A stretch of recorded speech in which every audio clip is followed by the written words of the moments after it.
From the opulent drawing rooms of America's Gilded Age to the hushed corridors of Washington society, few figures better exemplified the collision of luxury, superstition, and heartbreak than Evelyn Walsh McLean. She came into the world in a swirl of promise and wealth, the daughter of a Colorado gold miner who struck one of the richest veins in American history. But the same glittering fate that afforded her every whim also led her to make one of the most controversial jewelry purchases of all time, the Hope Diamond, a gem rumored to bring misfortune to any who dared possess it. Evelyn would spend her life insisting she was immune to curses, parading the brilliant blue stone around her neck at parties, placing it on her beloved dog, and confidently dismissing the dire legends whispered by so many. Yet by the end of her tumultuous journey, she found herself beset by tragedies so profound that they seemed almost to fulfill the prophecy of the diamond's malevolent power.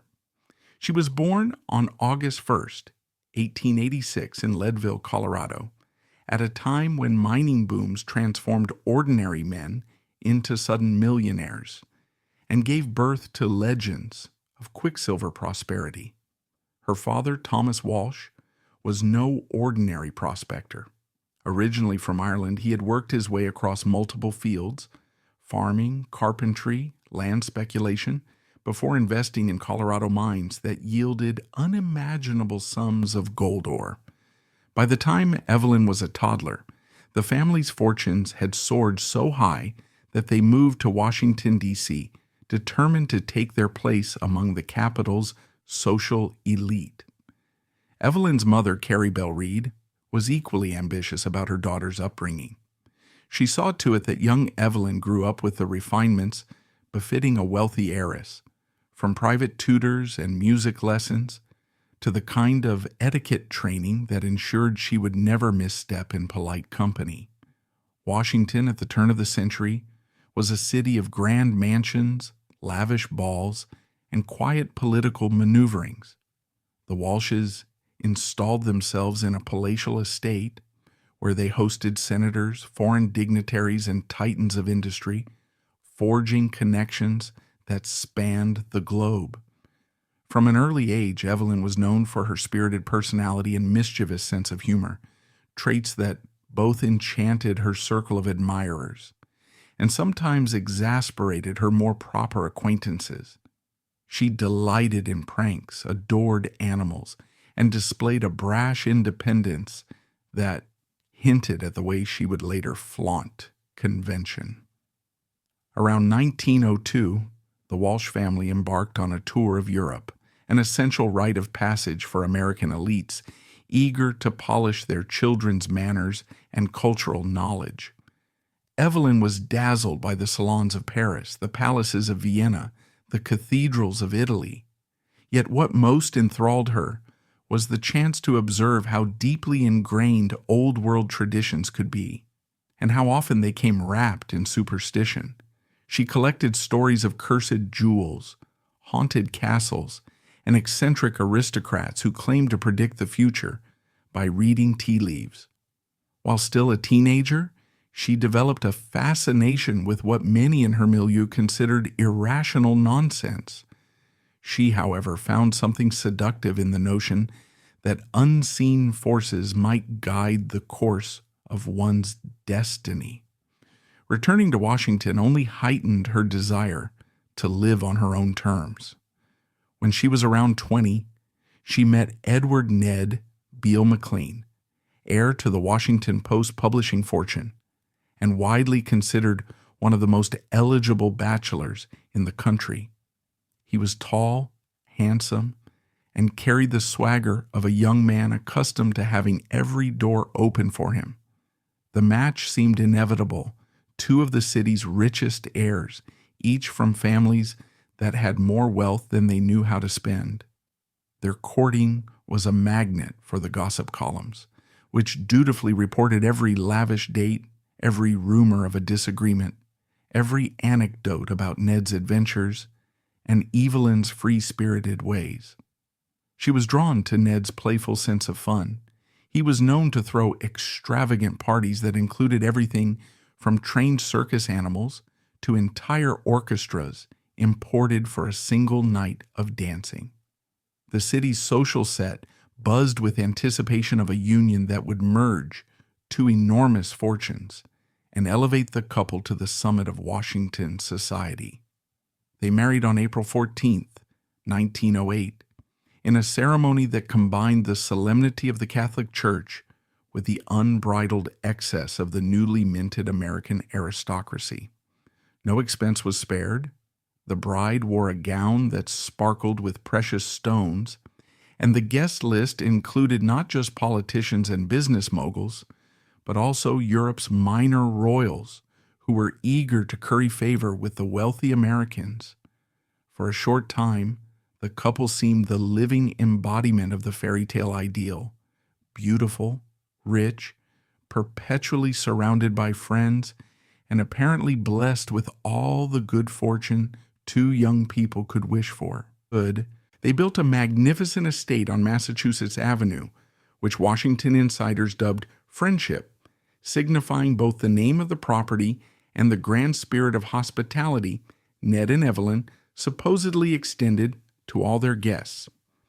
Like many in their stratum, Ned and Evelyn traveled the world, sampling the luxuries of exotic locales. They frequented the French Riviera, wintered in Palm Beach, and became fixtures of the social circuits in Newport and New York. But beneath the surface, subtle cracks began to form. Ned, never known for restraint, started to indulge heavily in gambling and alcohol, developing habits that worried those close to him.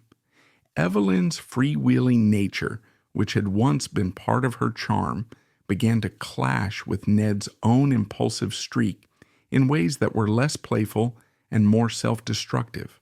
Still, they pressed on, throwing bigger parties, buying larger yachts, and surrounding themselves with the trappings of immense wealth. It was in 1911 that Evelyn's life took a dramatic turn.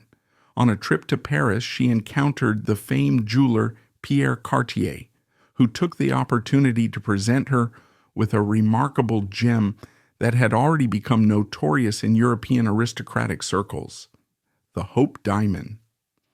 Measuring over 45 carats with a deep blue hue that seemed to shift in different light, the stone had a storied past dating back to the days of Louis XIV. Legend held that it was plucked from the eye of an Indian temple idol, and that each subsequent owner suffered calamity or ruin. A litany of misfortunes shadowed its history, from beheadings to bankruptcies. Cartier, ever the showman, spun these tales with dramatic flair, painting a vivid picture of the jewel's alleged curse. He also suggested, more quietly, that a woman as bold and vibrant as Evelyn might be the one to defy the diamond's ill-fated reputation. Evelyn was entranced. She had heard countless stories of curses and superstition in her travels, and here was the chance to own a legend herself. Initially, Ned was resistant, but Cartier cleverly offered the couple the option to keep the diamond for a trial period. If they decided it truly brought them bad luck, they could return it. The arrangement was bizarre, but appealing. It allowed Evelyn to indulge her fascination without risking too much. Soon, she fell in love with the mesmerizing gem, and Ned capitulated. They paid $180,000, a staggering sum at the time, and took possession of the diamond. Evelyn reveled in telling friends that any curse attached to it would roll off her shoulders, that she possessed a spirit stronger than any old wives' tale. She would later claim she found the stories around the diamond thrilling, a spice that enlivened her lavish social life. She sported the jewel in the most casual settings, wearing it as a showpiece at dinner parties and even placing it around the neck of her St. Bernard on occasion, to the delight of guests. Sometimes she hid it under a couch cushion and dared acquaintances to find it. Yet, the Hope Diamond wasn't the only flashy piece of jewelry she acquired. Her collection included the Star of the East, another notable diamond that weighed nearly 95 carats. She wore these stones not just as ornaments, but as conversation starters, entrancing people with stories of how she'd outfoxed any malignant spirits said to lurk in the gem's facets. Over time, however, her bravado faced the stern test of real tragedy. In 1919, her firstborn son, Vincent, died at the age of 9 following a car accident on the grounds of the family estate. Evelyn was inconsolable. The newspaper headlines raised questions about the Hope Diamond's curse, and although she publicly dismissed the idea that the gem had anything to do with her child's death, private letters suggest she began to harbor doubts. The blow shook her faith in her own immunity to misfortune. She sought solace in spiritual mediums, psychics, and fortune tellers, hoping they might provide some fragment of understanding, or at least reassure her that Vincent's soul was at peace. Certain clairvoyants claimed they could sense an aura of darkness emanating from her famous stone. Whether this was genuine belief or clever showmanship is hard to determine, but it only deepened Evelyn's fascination with the world of the unseen. With Ned, the situation deteriorated. Grief weighed on both of them, intensifying already destructive habits. His gambling debts soared. Rumors circulated that his nights in the city were filled with debauchery and that he was squandering enormous sums. Though the McLeans tried to present a united front at public events, many sensed a deep rift between them. Evelyn's father, Thomas Walsh, had passed away in 1910, and while he left her a fortune, she often felt she had no solid emotional foundation to lean on. Her mother, Carrie, remained a steady presence, but she too struggled to guide Evelyn through these tumultuous times. In the early 1920s, Ned purchased the Cincinnati Enquirer, hoping to expand the family's media empire and create new revenue streams. The project turned disastrous, draining more capital than it generated. Evelyn sometimes joined him in Cincinnati, attempting to bolster his morale, but to no avail. Behind the scenes, Ned's financial miscalculations rippled through their accounts, forcing them to consider selling off assets. Yet the concept of living more modestly seemed unthinkable to them, and they continued hosting lavish parties, even as bills piled up. Evelyn's dependence on spiritual guidance deepened. She became a patron to various mystics, inviting them to friendship and the Walsh family estate in the hopes that they could contact her deceased son or provide some cryptic warning about impending misfortunes. Occasionally, she insisted on holding seances in the middle of her gilded ballroom, placing the Hope Diamond at the center of the table like a magnet for supernatural energies. On other nights, she mocked her own superstition, openly laughing as she dropped the gem into the hands of startled guests. Her outlook oscillated between sincere, almost desperate belief and an outward show of nonchalance, as if taunting fate to do its worst. In 1925, things got worse. Ned's mental health began to unravel, and family members worried that he might require institutional care. His drinking was incessant, his behavior erratic. Some nights he would awaken the household with night terrors or pacing the halls, muttering about conspiracies and illusions. Evelyn tried to cling to normalcy by continuing her social engagements. She became a frequent presence at charity events, used her name to raise funds for hospitals, and sought to maintain her reputation as one of Washington's grand dames. Yet the illusions of glamour grew harder to sustain. Then in 1929, the stock market crash decimated fortunes across the country. Although Evelyn and Ned still possessed substantial wealth, their assets were significantly compromised, and the Washington Post's revenue took a sharp hit. The entire McLean family, who had once seemed impervious, felt the tremors of a nation in crisis. Ned's mental decline accelerated, culminating in his forced confinement to a psychiatric hospital. Evelyn, reeling from the shock, filed for divorce in 1932, an action that scandalized Washington society. She had tried for years to hold the marriage together, mostly out of a sense of duty to the illusions of high society, and perhaps to the memory of the good times she and Ned once shared. But there seemed no other path left. Through it all, she stubbornly clung to the Hope Diamond. Even as lawyers and creditors circled, she refused to sell it, insisting that it provided her with comfort and an odd sort of defiance against the notion of a curse. When questioned in interviews, she maintained that the tragedies in her life sprang from human frailties.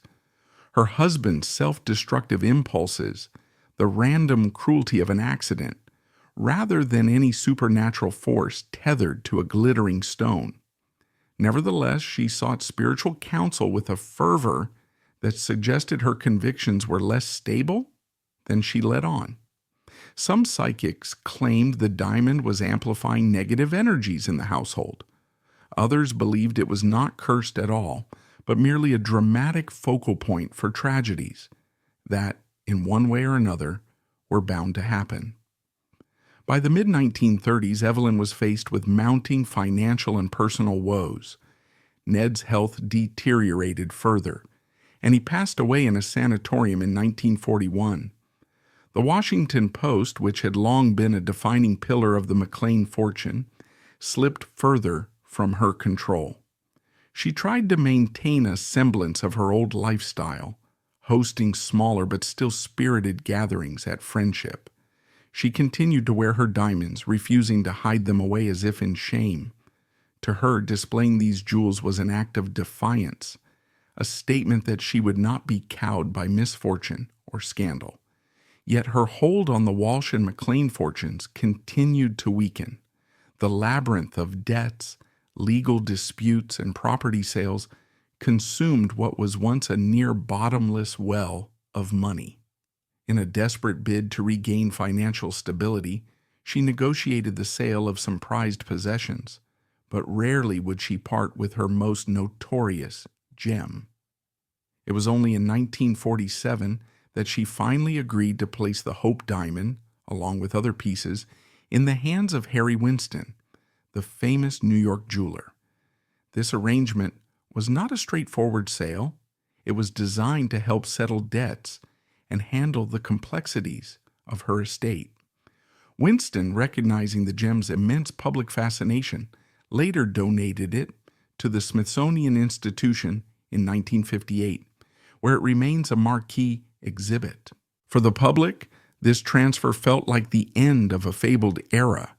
The jewel that had once been paraded through champagne-fueled soirees now sat in a museum case, accessible to school children, tourists, and anyone curious enough to brave the lines. Evelyn's final years lacked the sparkle of her youth.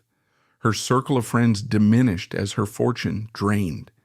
She stayed sporadically involved in Washington's social life, but wore a haunted look that suggested she was as much a relic of a vanished age as the diamond itself.